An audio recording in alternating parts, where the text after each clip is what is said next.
Assalamualaikum warahmatullahi wabarakatuh.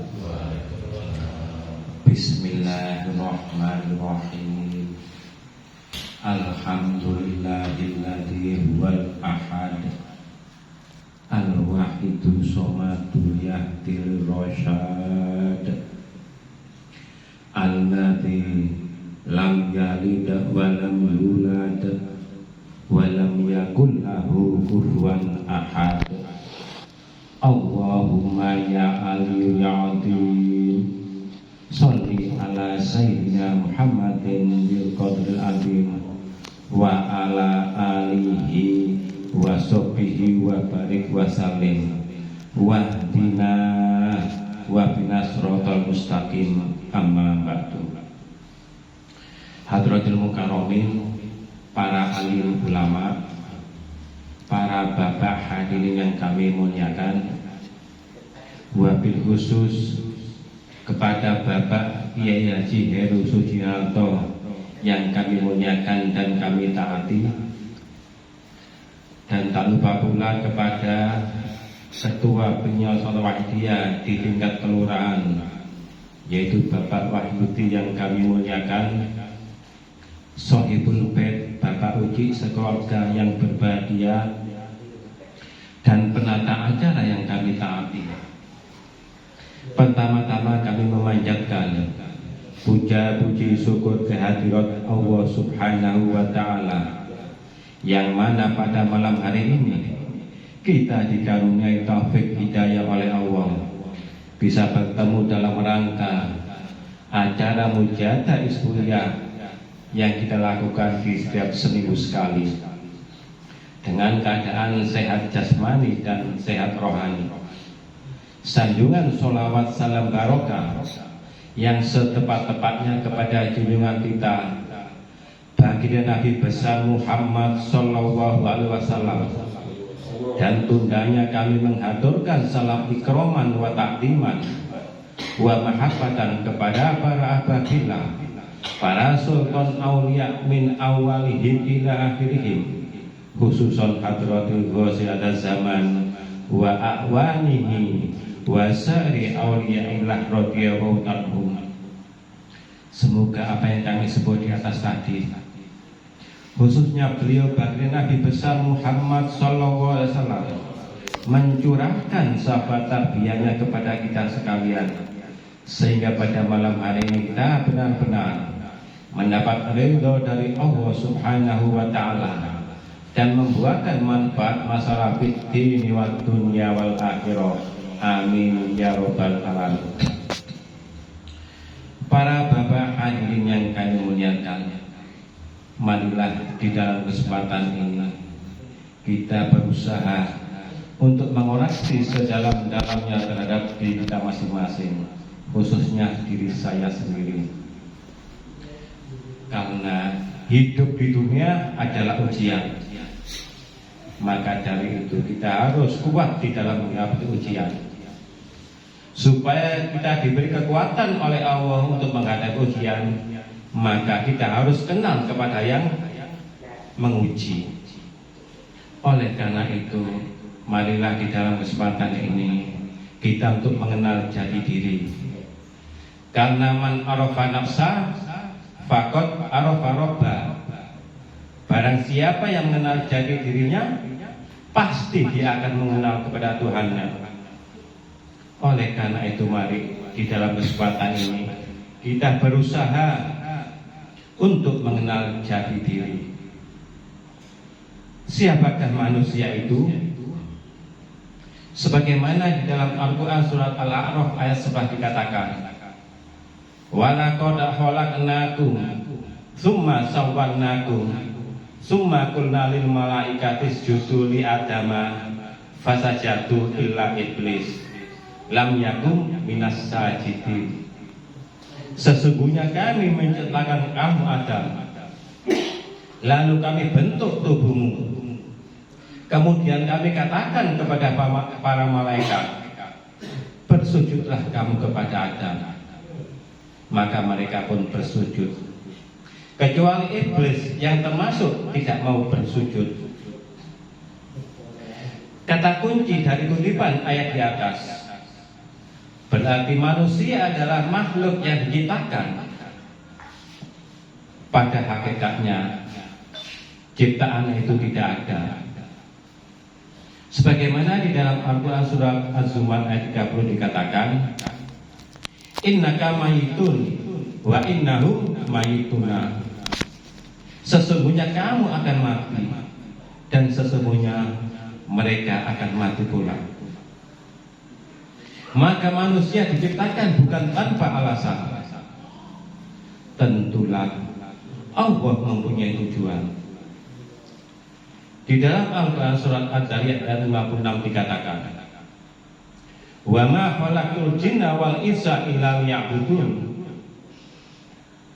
Dan tidak ada menciptakan jin dan manusia melainkan aku ciptakan untuk beribadah kepadaku. Para bapak hadirin yang kami muliakan, sudah berapa banyak kita mendengar dan membaca ayat tersebut. Pernah tuluskah kita mengabdi dan menghamba kepadanya?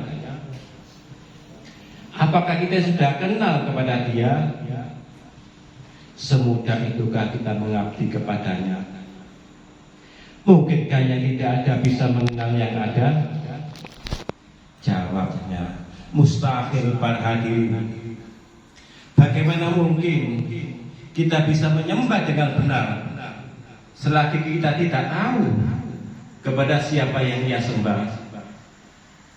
Bagaimana surat itu akan sampai pada tujuan sedangkan yang kirim surat tidak tahu alamat yang dituju?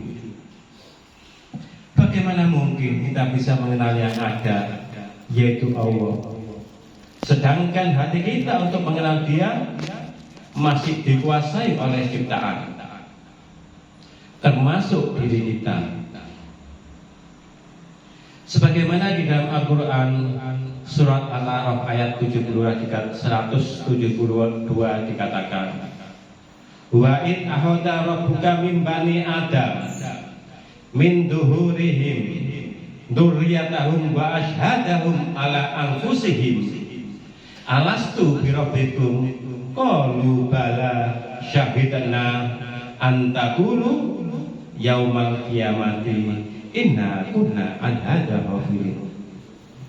Ingatlah ketika Tuhan mengeluarkan keturunan anak-anak Adam dari sulbi mereka, kemudian Allah beri kesaksian terhadap jiwa mereka, seraya berfirman, bukankah aku ini Tuhanmu? Mereka menjawab, betul, Engkau Tuhan kami. Kami menjadi saksi. Aku lakukan yang demikian itu supaya kamu besok di hari kiamat tidak mengatakan kami adalah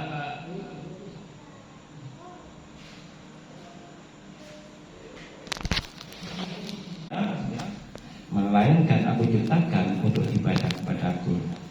Surat Ad-Dariyat ayat 56.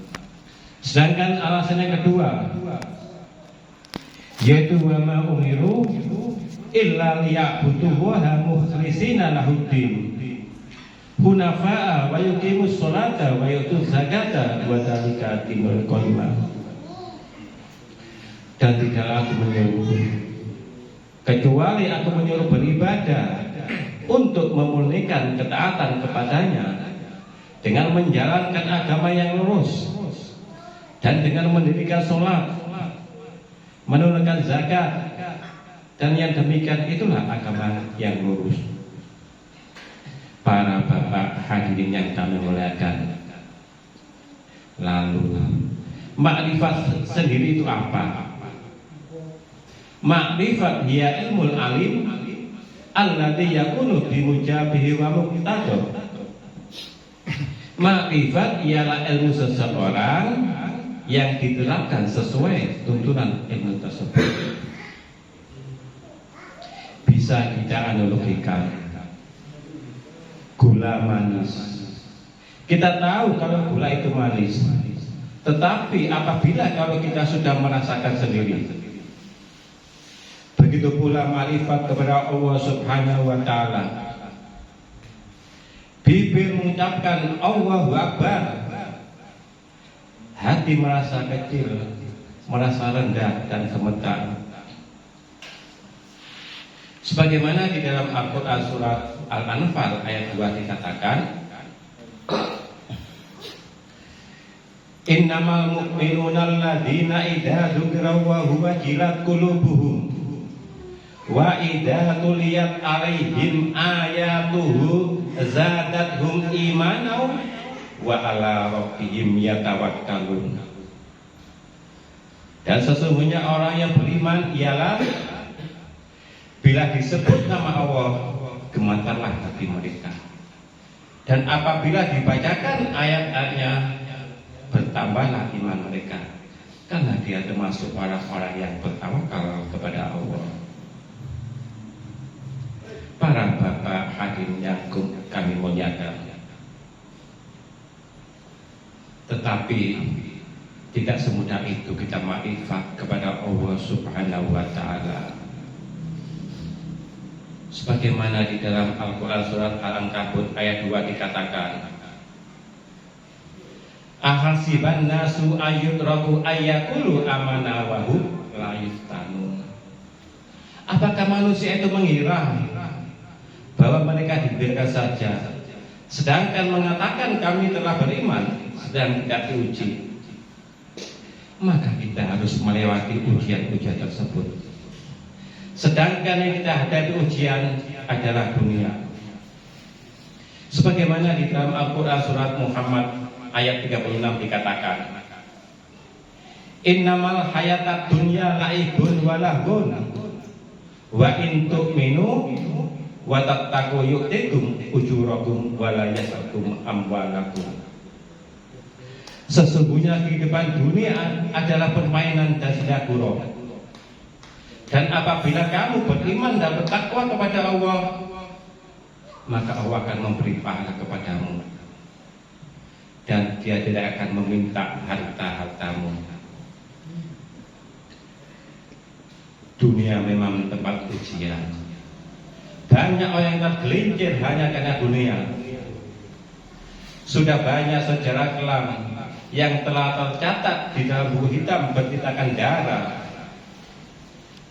Apabila manusia itu mencari kebutuhan dunia, tidak mencari tujuan hidup, dalam arti hidupnya dia tidak menjalankan perintah Allah yaitu ibadah atau lillah, maka dipastikan hidupnya akan sia-sia belaka, tiada manfaat. Oleh karenanya ad-dunya sijnul mu'minin, dunia adalah penjara bagi orang-orang yang beriman. Tetapi mengapa banyak yang manusia yang menginginkan kehidupan di dunia, padahal hanya sementara, padahal menipu, padahal akan ada kehidupan yang abadi, tiada kematian lagi, yaitu di akhirat. Tetapi bentuk siruna hayat dunia, orang-orang kafir memilih kehidupan dunia. Ingat, banyak orang yang jatuh hanya karena harta, tahta, wanita. Sekali lagi, itu adalah kehidupan penjara dunia. Tetapi mengapa kita tidak cepat-cepat keluar dari penjara kehidupan dunia ini? Silakan kita kaya, semua kita miliki, tetapi ingat, tidak lama lagi pasti akan kita tinggalkan. Bahkan dunia yang kita bangga-banggakan akan menjadi musuh di dalam kehidupan yang hakiki, yaitu di akhirat.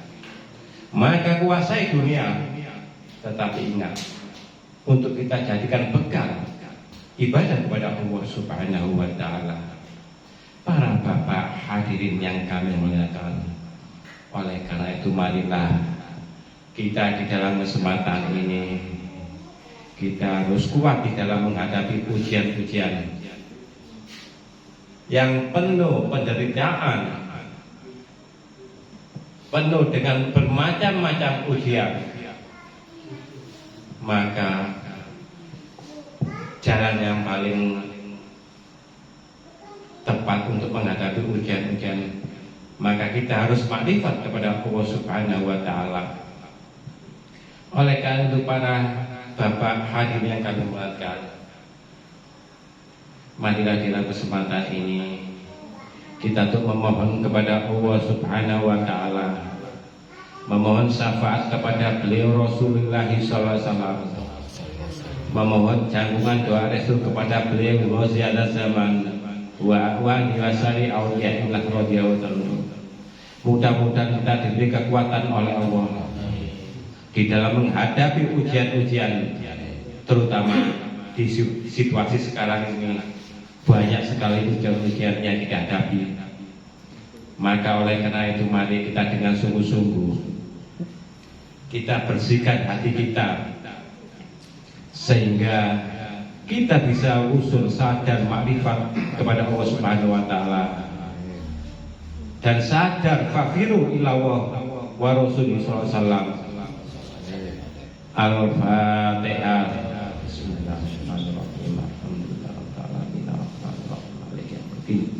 Iyyaka na'budu wa iyyaka nasta'in. Ihdinas siratal mustaqim. Siratal ladzina an'amta 'alaihim ghairil maghdubi 'alaihim waladdallin. Ya sabiqati sholatu wassalam alaika nurul hadiyal anam wa aslahu wa ruhahu adrikni faqadalam tu abada wa rabbini walisali ya sayyidi siwaka fa in tarudda putus samsun halika. Ya sayyidi ya Rasulullah, ya sayyidi ya Rasulullah, ya sayyidi ya Rasulullah, ya ayyuhal ghasu salamullah alaika rabbini bi'nillah wandur ilayya sayyidi binadrah musilatin lil hadratil aliyah. Al-Fatihah. Bismillahirrahmanirrahim. Iyyaka na'budu wa iyyaka nasta'in. Demikian apa yang kami sampaikan di dalam kami memberikan kuliah wahidiyah. Ada kekurangan, kesalahan, kehilafan, kami mohon maaf yang sebesar-besarnya. Akhirul kalam wa billahi taufiq wa hidayah wa minal rasul sallallahu alaihi wa tarbiyah wa minal ghaziyat zaman wa nadra wal barokah. Wassalamualaikum warahmatullahi wabarakatuh.